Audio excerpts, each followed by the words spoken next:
आदाब। आप देख रहे हैं न्यूज़ डेस्क टीवी। मैं मोहम्मद शमीम हुसैन। गुज़िश्ता दिनों हल्द्वानी में जो हादसा हुए वो बहुत ही निंदनाक और शर्मनाक है। हादसा की वजह ये थी कि वहाँ पे अचानक हुकूमत की तरफ से आदेश पारित करने के लिए कॉरपोरेशन के लोग वहाँ पहुँचे और जेसीबी लेकर उन्होंने एक मदरसा को ढा दिया। इसके बाद वहाँ पे कुछ मुकामी लोगों ने वहाँ रहते थे, उन लोगों ने पथराव शुरू कर दिया। नतीजतन वहाँ की हुकूमत ने, उत्तराखंड की हुकूमत ने शूट एंड साइट की परमिशन दे दी।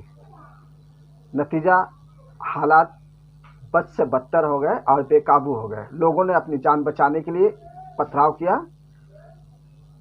पुलिस कार्रवाई के मुताबिक वहाँ तकरीबन 5 लोग मारे गए हैं, जैसे कि सरकारी आंकड़े बताते हैं, जबकि मुकामी लोगों ने जो खबरें आई हैं सोर्सेज से, उससे ये पता चलता है कि तकरीबन 25 से 30 लोग मारे गए हैं।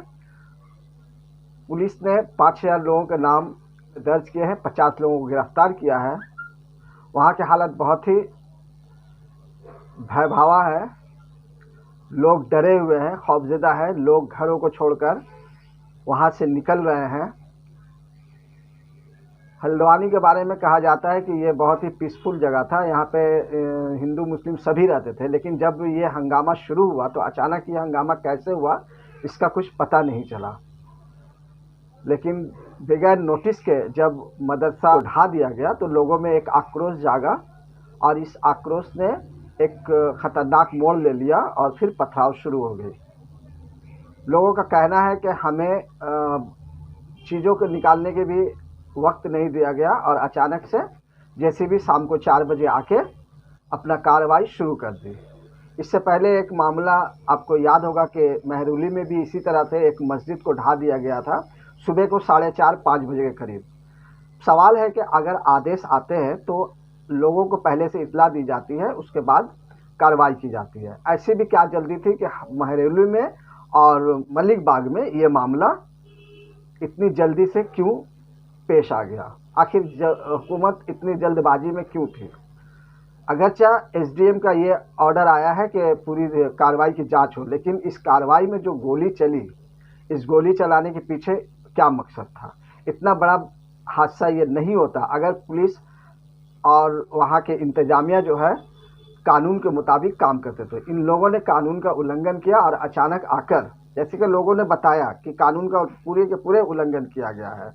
मुकामी लोगों का कहना है कि हम अपने अपने घरों में थे कि अचानक कर्फ्यू का ऐलान कर दिया गया और उसके बाद एक तरफा से गोली चलानी शुरू हो गई। गोली किसने चलाई पता चला है कि वहाँ के मुकामी लोगों ने कहा कि पुलिस ने गोली चलाई और लोगों के जो आक्रोश था, जो वहाँ पे हज़ारों की तादाद में भीड़ जमा हुई थी और वो लोग नहीं चाहते थे कि उस जगह को तोड़ा जाए, लेकिन फिर भी जेसीबी के वर्कर्स जो थे और सफाई कर्मी जो थे वो नहीं माने और उन लोगों ने कार्रवाई शुरू कर दिया, क्योंकि उन्हें आदेश था।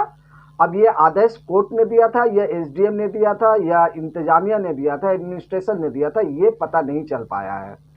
अब वहाँ के एसडीएम ने जब ये कहा है कि इस पूरी कार्रवाई की जांच की जाएगी, इंक्वायरी की जाएगी, तो अब देखिए इसके बाद क्या पता चलता है।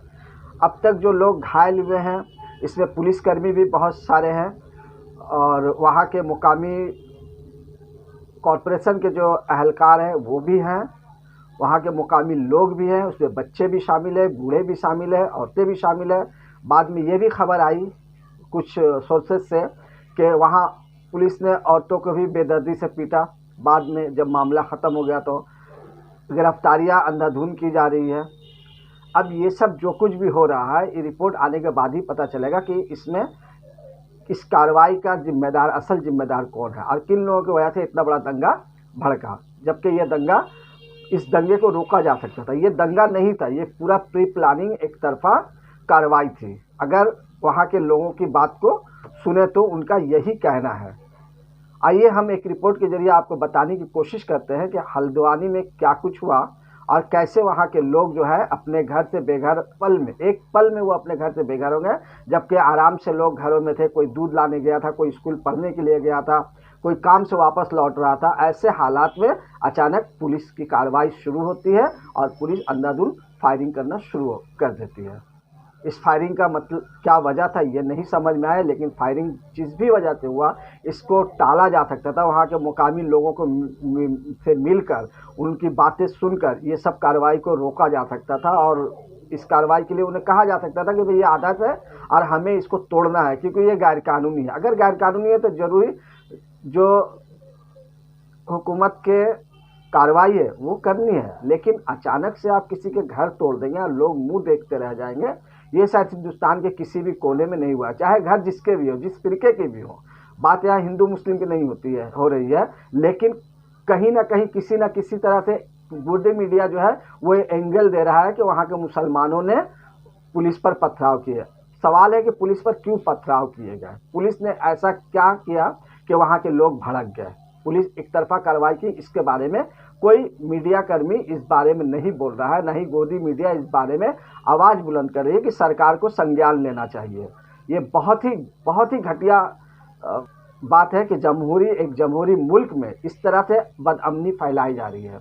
ये मुल्क जो है गंगा जमनी तहजीब का मुल्क है, लेकिन अब कुछ लोगों ने इस गंगा जमनी तहजीब को निस्त नाबूद करने पर उतालू हो गए हैं। इसे एक रंग दिया जा रहा है। कहीं ना कहीं ऐसा देखा जा रहा है कि 2024 लोकसभा के इलेक्शन को देखते हुए ये तमाम कार्रवाई की जा रही है और लोगों के मनों में, एक खास तबका के दिलों में डर और खौफ का माहौल पैदा किया जा रहा है।